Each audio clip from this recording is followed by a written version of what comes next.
Happy Friday. Follow-up Friday. Up? She barely made it on time. And look at her. She's not even looking at you. I gotta get my chapstick. It's a typical Friday, right? Janelle's barely here on time, and Myrna's not here yet. I got my coffee. Myrna, wow, you're going to talk about Myrna walking in. I love putting her on blast. That's my favorite. Yeah, but you ain't scared of her? I am scared of her. You should be. She's not here. I think she's working out now. She was a cop. Oh, yeah, that is true. She kicked my butt. But hey, it's Follow-Up Friday. We can cover any topics from overtime this week that you wanted to revisit. Wow, I just learned something about Myrna. Or you could bring up something new, or maybe you want to continue follow-up from the show here. Let me give you an post-show observation from Follow-Up Friday. Okay. I was just chatting with somebody on the staff about how interesting it is that the topic we were trying to follow up on at the end of the show was an article that talked about what to do when you don't feel like you fit in at work. And it gave advice on how you can actually take steps to fit in, because more than likely it's just you. Yeah. But our question on the show, what number of days ago, was where's the line for Christians in efforts to fit in without sinning? Mm-hmm. And it just so happens that one of the common invitations is happy hour, right? Yeah. So we brought that up as an example, but anytime you bring up anything in the stadium near alcohol, or in the city or county near the topic of alcohol around Christians, the whole discussion just zooms over towards alcohol, and it's almost unavoidable. Yeah. Where we ended up the last few minutes of the show having to deal with the question of alcohol as opposed to the larger, more important question, in my opinion, more difficult question even, about trying to fit in at work for the cause of Christ and not compromising. Yeah. I thought that was interesting, but alcohol came up, so we had to go there. What's up, Adrian? Happy Friday to you. Mike, Shelly, good morning. Mike says John MacArthur's preaching on drinking this week, so I guess look that up for more background on that, biblical content. Lee, she is a friend of the Neville's family. She saw Len grow up. And she's still willing to hang out with you. I know. She likes me. She loves Raina. Callie, good morning, Callie. Hola, Callie. Hey, and somebody love Melody. Good morning. So it's Follow-Up Friday. If you guys heard something, want to follow up on it. And did you want to touch on the topics covered this week, Brian? Or was there anything you wanted to? You're bossing me around. Yeah, he needs to get to work. What are you doing over there? It is not the weekend yet. Let's go. So for overtime. You gonna let me talk to you like that? Sometimes you just kind of. So on overtime this week, we talked about, should Christians teach their daughters to hit people when they touch them inappropriately? We talked about how millennials polled have some sort of proclivity towards communism. I see you, Stacy. Trying to find out why. What's Stacy doing? Hey, yo! Hey, Stacy. Wednesday, we talked about the beauty myth for boys on overtime and whether or not that really is a thing. And I shared very deep personal things with you. And Janelle did too. I did. And then yesterday, Dave did overtime. I was at home still thinking about it like, oh my God. What? The stuff we said that day. You do that a lot, though. Oh, yes. Jason says, hey, easy, Janelle. Oh, you standing up for Brian. Yeah, that's what I'm saying. Jason. Come on, girls. Easy. Okay, so are we going to make camps now, girls and boys? Why are you standing up for Jason? How come you don't feel sorry for me? He bullies me throughout the show. Yes, you do. Never. You try to. Never. Sheila. Good morning, Sheila.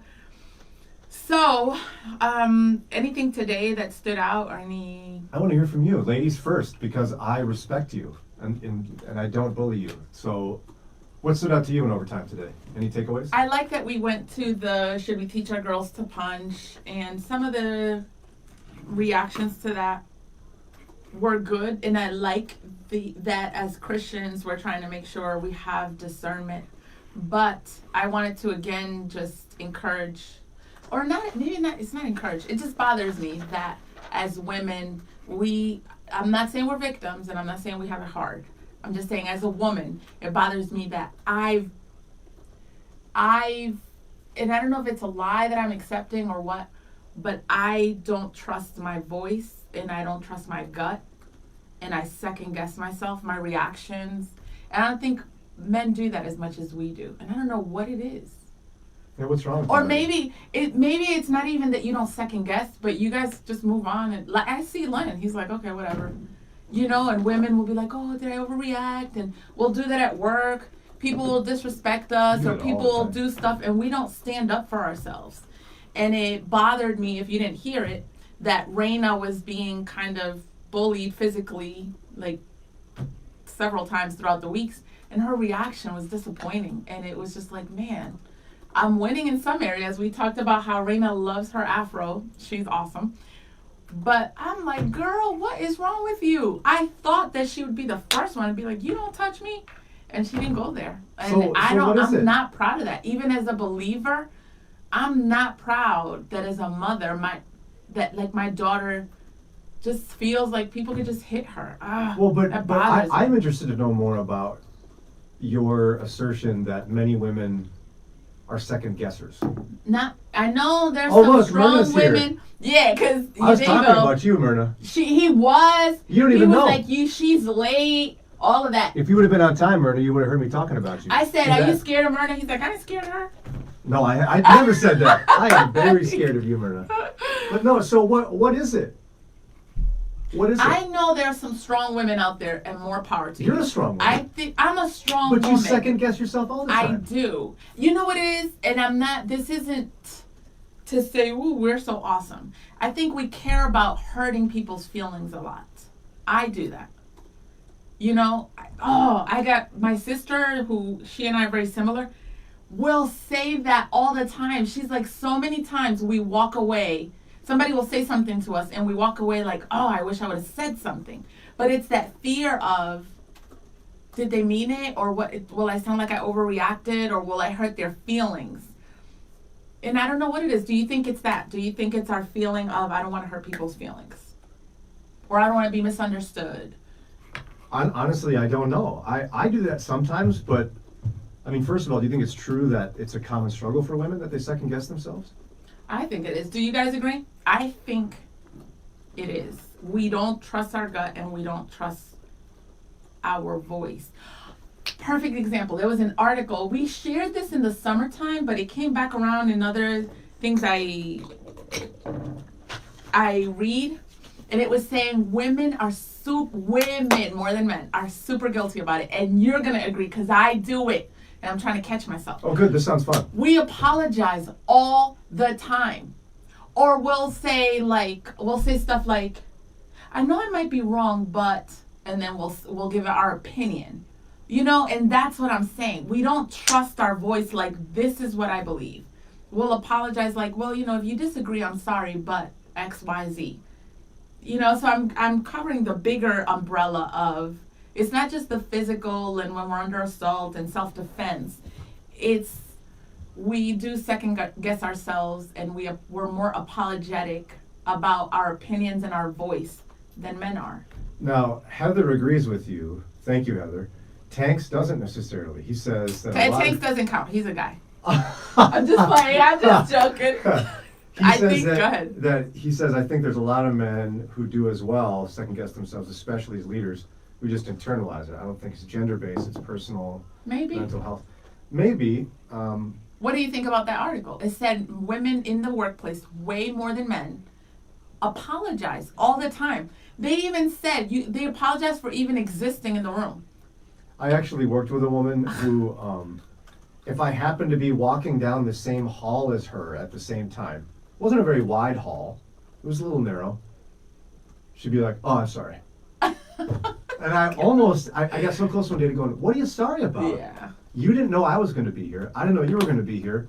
There's no reason to apologize for being in the same place. Yeah. But she had that tendency towards apology on a frequent basis. So essentially, you're asking what's wrong with women? Is that what you're asking? Yeah, I know you're going to enjoy this conversation. What is it about us? I know, Len would say this, and I'm not bragging. I'm just trying to understand because there's a problem. I am independent. I am strong. And Len knows this and he says this. And I'm trying to raise women and girls that are. But I have this struggle, and then I look at my 8-year-old and she has this struggle where I'm like, girl, why don't you stand up for yourself? Why do you keep putting up with stuff? You would think Raina is stronger than me. She is. This woman, not physically, like this girl knows who she is. And I'm like, are you serious? So I thought you would be the first one to be like, what? You don't touch me? And she didn't. So could it be a consequence of cultural gender stereotypes? And now, when I say that, I'm not contradicting scripture. I want people to be clear. There's two different genders, and God made them differently on purpose. But here's what I mean. Could it be because what do we call an assertive man? Like how would you characterize with adjectives a man who's assertive and strong in his opinions and his ideas? How would I care? He's a leader. He's courageous. He's vocal, courageous, brave. Yeah. What about a woman in American culture in 2020 who is assertive about her ideas, unapologetic, aggressive? Maybe a derogatory word, like she's not a nice person. Oh yeah, yes, and a lot of those qualities are looked at. You're being almost masculine. Like, why are you coming off so strong? Right? Melody says, I think Janelle has a point. I believe it has to do with how we are socialized and our societal norms. I like the fact that we were created to be different than men. However, I don't think the Lord wants us to second guess ourselves in regards to being assertive in the way God has created us. Well said. Sheila says, I don't second guess my conversations so much as I do people's reactions to me. Oh, I second guess their genuineness towards me and if they're truly a friend. Tanks asked you a question a little bit above here. Why though? About Raina. What Raina did she say when you asked her why she didn't stand up for herself? She was just like, I don't know. And this was weeks in the making.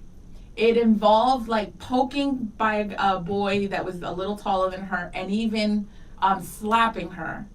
And even slapped her face one time. We dealt with it. It's been taken care of. We were very supportive. But as we were trying to kind of work through the situation, she went up to the teacher didn't listen. She would get up, walk to the next classroom and get her brothers to come and help her. So she tried to deal with it. But I'm like, Raina, if somebody at some point you have to do something. She's 8, so part of me saying, okay, maybe she doesn't understand. That takes a lot of introspection to understand, why didn't I do something? As a mom, it made me ask myself, am I pushing maybe it's not insecurity, but I think it is, some of my insecurities on her? The fact that you don't trust yourself, the fact that you can't say, I don't care what anybody's saying right now, the teachers may not be hearing me, but I don't deserve to be touched and I'm going to hit you back if you don't get the message. But it's also the overall picture of how, as we grow up, it's even our voice. It's even the, I'm sorry if I offend you, and like we do that when we share our opinions at work. I'm sorry, but XYZ. You're not going to like this. Do we have, you can't just be like, man, you got a point, girl. No, you do have a point, but here's something Sarah and I have discovered in our kids. Oftentimes, they possess two types of characteristics from us. One, some of our very best qualities. And two, some of our very worst qualities. Okay. And they learn them from us. Yeah, they do. Is it possible, remember you said that you second guess yourself all the time? Is it possible that her reason for not responding was because she's learned just from hearing her mother second guess herself to not be assertive? Yeah. And I say that, I don't say that to be judgy or rude, I'm just saying like, we unintentionally teach our children these things because of our own weaknesses. I mean, I do that. Other things, she's like more confident than I am. Yeah, and trust me, my kids are carrying, there's so many times when my kid does something, I go, oh my goodness, totally my problem. That's me, right there. And, or Sarah will go, that's your son, So what do you tell, because it's not just me, some people are agreeing that yes, women struggle with this. As a man, let's welcome their opinions, ladies. As a man, what do you think we could do about this? What do you think in us is that coworker you've brought up before about apologizing all the time, about not trusting our gut? There are times a guy may say something inappropriate at work and we won't check it because we're like, well, I've seen it. Well, some of us do. I'm just saying I've seen it and I hear it from some friends in like, let's say in engineering environments. Women are thankful to just be there. So a lot of times you'll put up with discussions because it's like, well, I'm with the guys. Whatever reason, we second guess ourselves. What what are your thoughts on that, and how can we improve? Grown women have to change to teach the next generation. How? Like, what do you do to change? What are practical ways? Stop second guessing yourself in front of your kids. Oh, in front of your kids, yeah. Yeah. I know it sounds like hyper practical, and it sounds easy to say. It's because I second guess myself. Victoria says, I think age and being seasoned in life may have something to do with it. I don't apologize for my opinions, nor do I second guess myself. It sounds like you did when you were younger, and what did you learn? What changed you as with the years? Because Sarah has never struggled with this, but I think she's an outlier. I think generally speaking, you're right, that a lot of women do struggle with that.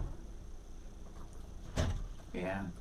I don't know what it is. It's very annoying. And I think looking back, I know there were moments, because I remember some in middle school or elementary school where you speaking up as a girl was like, yo, calm down, or what's wrong with you? Yeah, why are you so mean? So it makes you, it kind of shuts it down.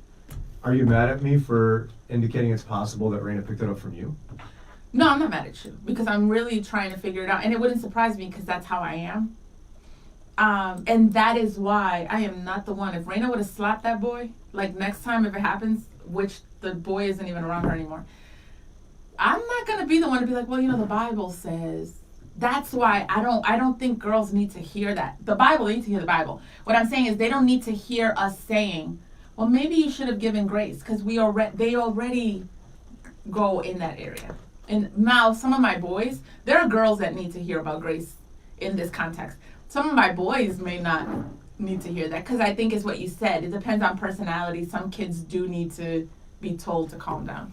There you go. Leonard says, I guess that's Pastor Tanks to you. I always wonder that. It's so funny, because when I email him, he's the only one I say, like, Pastor Tanks, like I use the title, but he's our friend. Don't you call him Leonard? He's Reverend Reverend Pastor Tanks. And he's about to be Dr. Tanks. Well, let's not get carried away. He says, again, it's not a gender-based, but years African-American black men did that to white men. What this says to me is there's a big culture issue of devaluing women. It also has to do with what were you taught growing up. Yeah, no, I already addressed what you're taught growing up and how you teach your kids and model for your kids, but he's right. I think there are, generally speaking, as much progress that has been made for women, I think there still is a devaluing in some respects. What do you think? Yeah, I agree. There's some good text coming in. Joy says, my 8-year-old son will let people bully him. He has been beat up in school, but he will stand up for other kids, sometimes getting involved in things he shouldn't. I don't think it necessarily is gender as much as personality, and it's easier to see others hurting and not us. I think that could very well be the case. Yeah. That is true, though, that it's personality. Sandy says, hi, and thanks for your great show. This was not discussed this week, but maybe we could cover that another time. Gay rights. She wants to talk about equal rights for gays. We should cover that at some point. I don't know that we have time for that one today. Thanks for the suggestion. And Callie says, I wish my mother-in-law and I had a better relationship. I have been with my husband for 17 years. From day one, never felt like she really liked me. My husband and sister-in-law said she's a hard person to get along with. I have been praying for some hope and sign that we can have a pretty fair relationship. That goes back to a conversation we had yesterday, Brian. Yeah. Any encouragement for her? About the fact that 70% of married people say that they have strain in their marriage because of their relationship with their in-laws. It's one of the hardest things you probably ever have to do with your mother-in-law, but my encouragement would be this. Ask her out for a cup of coffee or for lunch and tell her exactly what she told us. Say, I know I have to be wrong about this, but I'm just not sure you like me, and I love you and respect you, and I want you to like me. What can we do to better our relationship? I think that step, you'll learn something in it. Number one, maybe she doesn't like you and she's just going to be rude, and then I don't know you're just going to have to figure out how to respond to that in a godly way. But it's possible that it could be the beginning of healing. In fact, Betty is kind of saying the right thing. Yeah. Or Betty is saying the same thing. Can you just invite her for coffee? Yeah. It's really hard to do that, but I often find that directness is what we have to do to figure out where people are coming from. Just praying about it, God might choose to create a miraculous situation where she brings it up, or that it naturally comes up. But I think God can expect of us as well to take some action along with our prayer. Oh, I'm sorry, Callie, we missed your comment. She said earlier, I have a follow-up on a topic about in-laws. I have been with my husband since high school. And then she goes on, but I've been married for 10 years this past September. My mother-in-law never has gotten along. I have tried and tried to get along with her, but my husband and sister say she's just difficult. So yeah, that's a great encouragement, Brian, because I think a lot of times when you put things just out on the table, you may even discover that it's a misunderstanding. Or maybe she thinks you don't like her. Yeah, and wouldn't that be a wonderful chance to fix it? Yes. Yeah. And I know, without sharing too many details, that you have had that experience in your life. Yes, I have. And it works, doesn't it? It does work. It's hard, though. It is hard, and you feel vulnerable, but it's worth it because the alternative is to just live uncomfortable.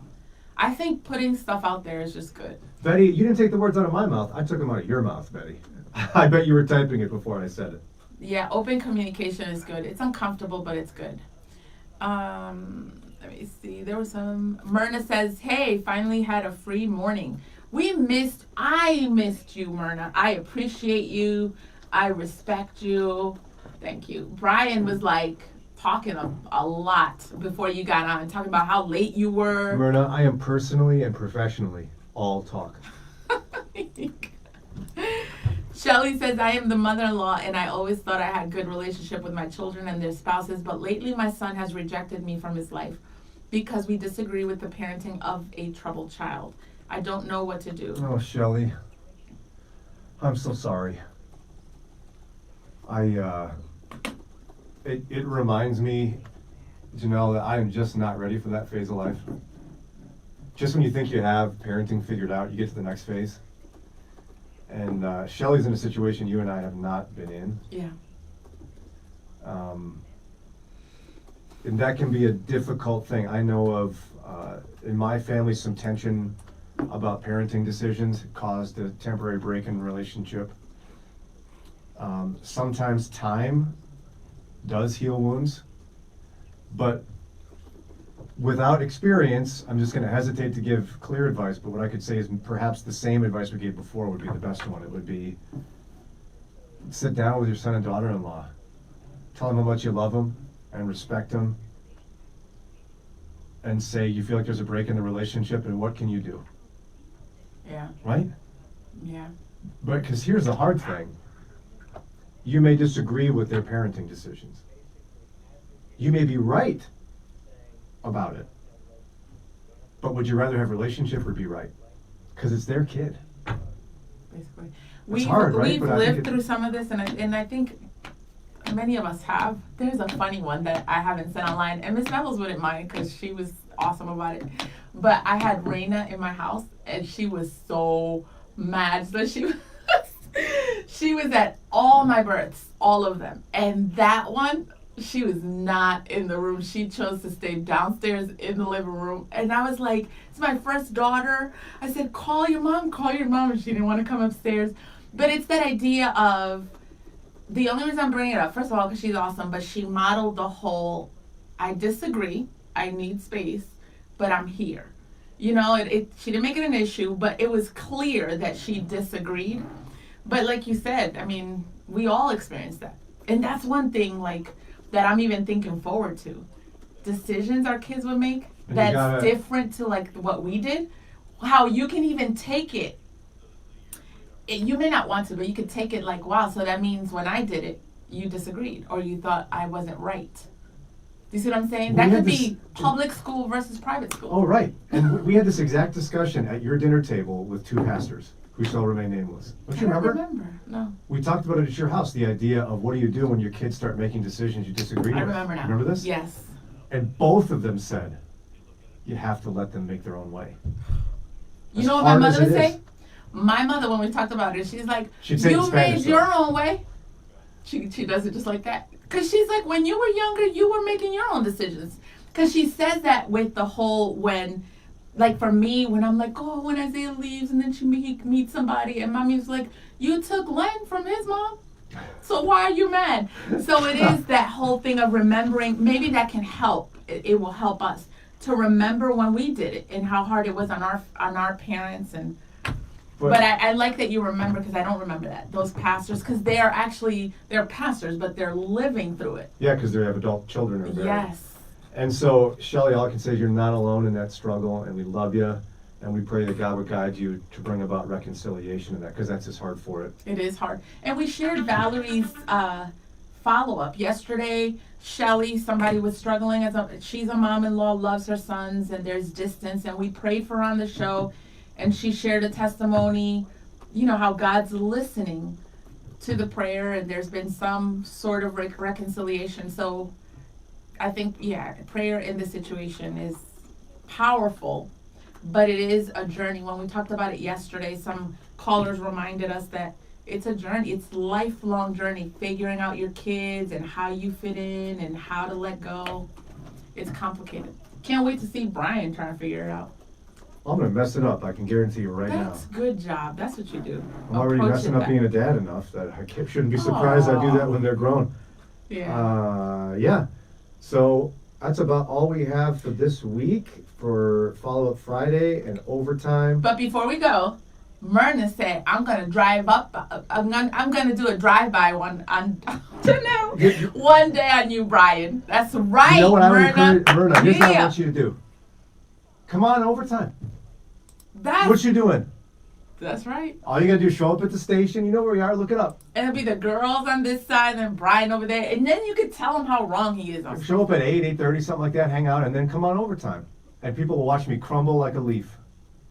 Really? Is that what they crumble like a house of cards or something? And be the sweetest person to you ever. Oh, my goodness. Because I'm all talk. Yeah.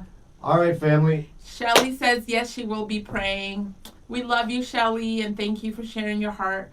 Rachel agrees and says prayer changes things, and yes, it does. All right. We out. Peace out. We both sound ridiculous talking like that.